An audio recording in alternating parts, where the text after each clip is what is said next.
U5, video 3. We talk about the 14th Amendment, the 15th Amendment, not really much about Andrew Johnson. Work, work, work. Well, of course, we all know this famous quote is by Rihanna. Well, actually, it's work, work, work is the main thing by Lincoln. So you're close, not Rihanna.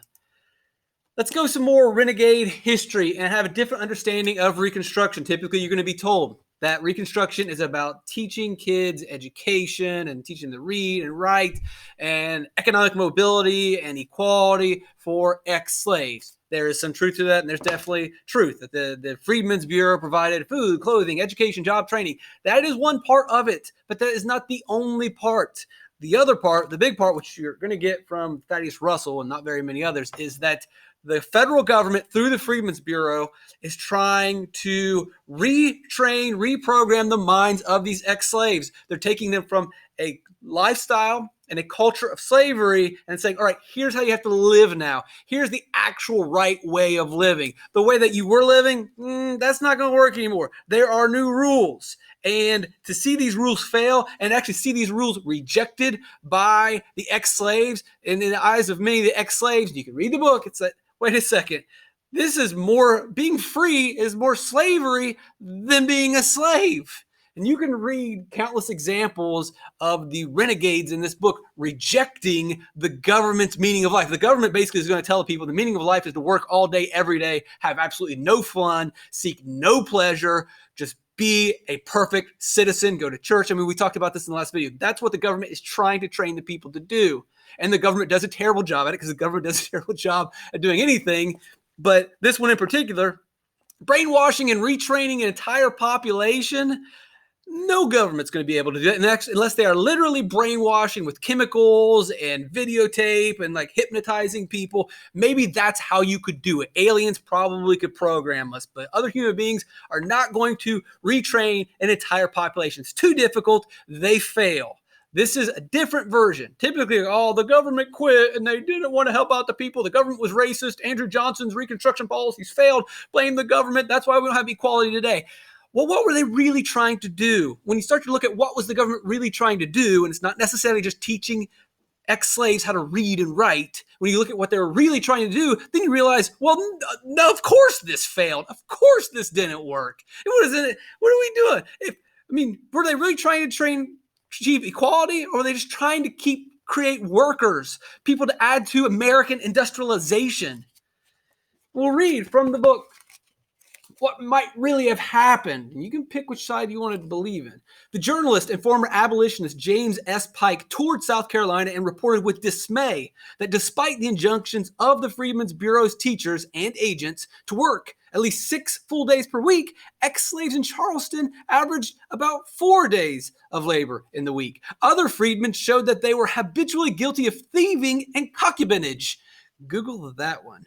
Granting the rights of citizenship to people who do not adopt the cultural restraints of citizenship had resulted in the rule of ignorance, barbarism, and vice. Pike's report, which was widely read by Republican politicians, caused many to abandon hope of remaking the Black Renegades. They gave up. It wasn't the racist Johnson. It wasn't the racist other guys. It was the radical Republicans who were supposedly on the side of equality and the slaves that said, this is too much. We can't do it. Of course it's too much.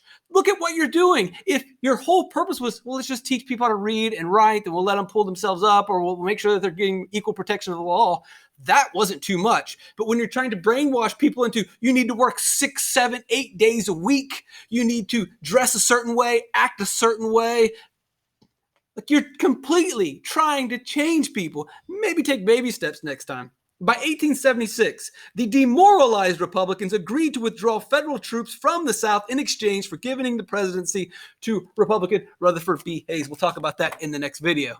You're not going to get that story. You're going to get the story. It was the racist. It was Andrew Johnson. It was the Democrats. It was the Confederate. The old Confederacy was rising to power again. That's why, well, sure, that's a part of it. There are many variables in all stories. There are many variables in our complex history. But one of those variables is that the Republicans realized their effort to brainwash and completely change a culture failed. And maybe it was a good thing. Maybe it wasn't. You can read Renegade History and get the entire story of, hey, maybe this failure wasn't such a bad thing after all. All right, let's talk about making laws, because we want to make the civil rights law during this time to provide civil equal rights for all citizens. Specifically, ex-slaves or black citizens will have all of the rights as everyone else. How is a law passed? A law goes through both houses of Congress, and then eventually a president signs it, goes to his desk, he signs yes, and then the law becomes official. We've talked about that plenty by now. You should get that. Let's run through some scenarios here of how a law can get passed. It gets passed for this guy. And then there's a possibility that if you have a different president, a president from a different party, that president might say no or give the veto, and the law dies. Well, then there's another option. Checks and balances. We talked about this in Unit 3 when we were talking about the branches of the government. Checks and balances, separation of power, limited government. Yes. Oh, it goes to Johnson. Johnson doesn't get along with the radical Republicans, and he doesn't like their Reconstruction laws, and so he vetoes many of them. But if they get 2/3 majority, which is a super majority, and this is in the Constitution, then they can override his veto. It's a way of limiting the branches of government, having them equalize each other's power. Just a little quick lesson there for you. All right, here's another problem, though. A problem with laws. And we see this. We kind of almost saw this recently with the healthcare law. We've seen this with other laws. Great. It's awesome. The civil rights law gets passed by the radical Republicans. The problem is, the radical Republicans may not be in power forever. They might have won this election. They might win the next election. But in the future, the Republicans may fall out of favor. They may lose power. And when they lose power, let's say, for example, the Democrats take over. Now they're in charge. They can pass a law that removes the Civil Rights Act. That's the problem with laws and acts. They are not permanent. And you're in power today, you can pass a law, just like taxes. We'll see that one party will get into office and they'll raise taxes.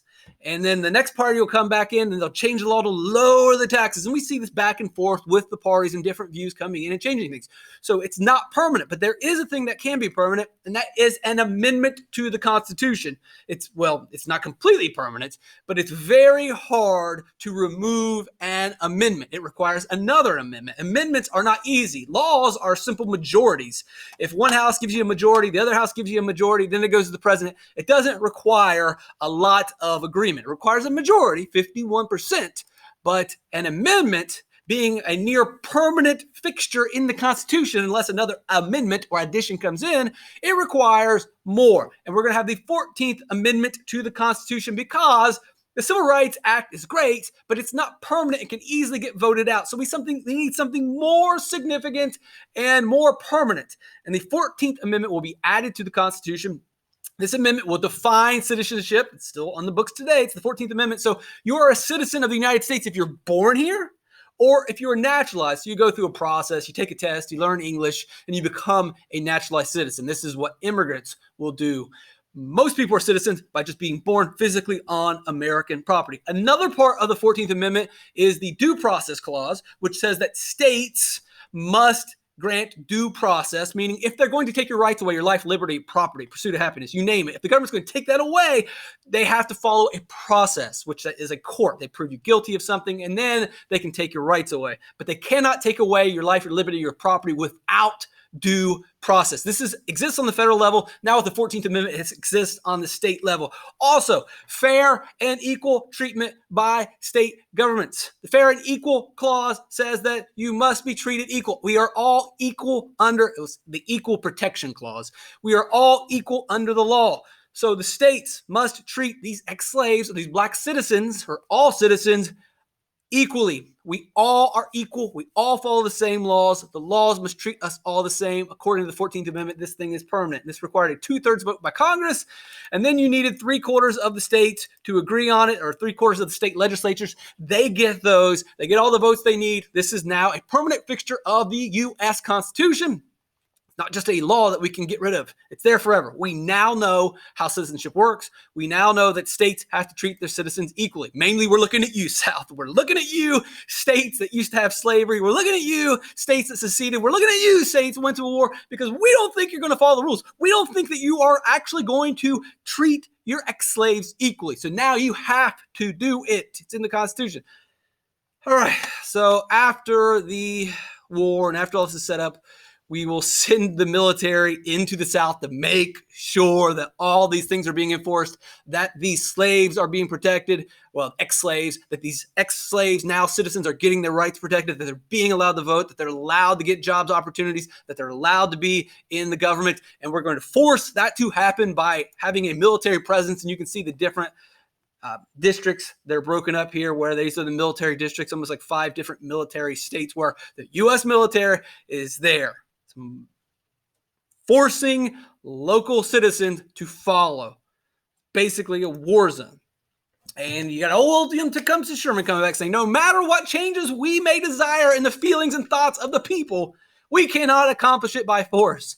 That is right. And we've learned this lesson over and over and over. You can send the military into Iraq, into Afghanistan, into Vietnam, you name the country where we send our American military to make sure that they're following our rules, to make sure they're following our beliefs, and to make sure that they're doing everything they're supposed to do. But that's not changing their minds. And the day you leave, it's going back. And even before you leave, it's going to fall apart. There's no matter what change we may desire in the feelings and in the thoughts of the South, we can't accomplish it for us. You want to change their feelings and thoughts? Maybe put the guns away.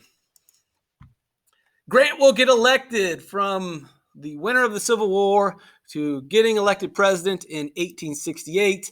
He'll be widely known for a horribly corrupt presidency. The Credit Mobilier scandal is basically just a railroad scam. They overcharge the government, and then they bribe the government to get protection. Then there's the whiskey ring, where they're just trying to evade as much taxes as possible, selling whiskey without paying their taxes.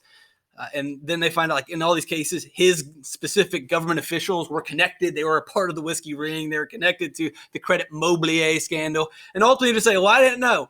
And guess what? You're like, whatever. He won the war. And still today, you're like, Grant won the Civil War. Yeah, he had some corruptions, but he didn't know. And that's always the trick for future presidents, is when the people around you are doing some really evil stuff, say, I don't know. No one told me. I didn't know. Can't blame me. Well, you're the president of the United States. You're supposed to know, but I didn't. But you're supposed to, but I didn't. Is that what you're just going to say? I don't know. Didn't know. Well, you want me to, you can't get me in trouble. I didn't do it, and I didn't know about it. So, but that's negligence. Well, you're going to fire me for negligence. Article 1, Section 4 of the U.S. Constitution, this thing's going to constantly be an issue throughout American history, says that the states are in control of elections. Article 1, Section 4, U.S. Constitution, states control elections. Now, the states, mainly we're looking at you again, South, can use this power that was granted and reserved for them to then say, well, you probably don't need to vote. You don't need to vote. They can rewrite the rules in their state and create, we're going to find poll taxes. We're going to see literacy tests. We're going to see all kinds of different ways. And there's plenty of ways today where some people say that local state governments or state racist governments are preventing certain groups from voting. That's wrong. You shouldn't do it. But states are in control of elections. Now, they can use this to keep black people from voting. So federal government's going to swoop in and say, all right, yeah, you get to control elections, but we're at 15th Amendment to the Constitution that says you have to allow black men the right to vote. And there it is, 15th Amendment. So you can play as many games as you want, state. You can rewrite the rules however you want, but you cannot deny black people the right to vote, black men the right to vote, because that's what the 15th Amendment Constitution says. Article 6, Supremacy Clause. Boom, always wins. Constitution always wins. That's it. That's all we got for you today. A quick one, huh? Good.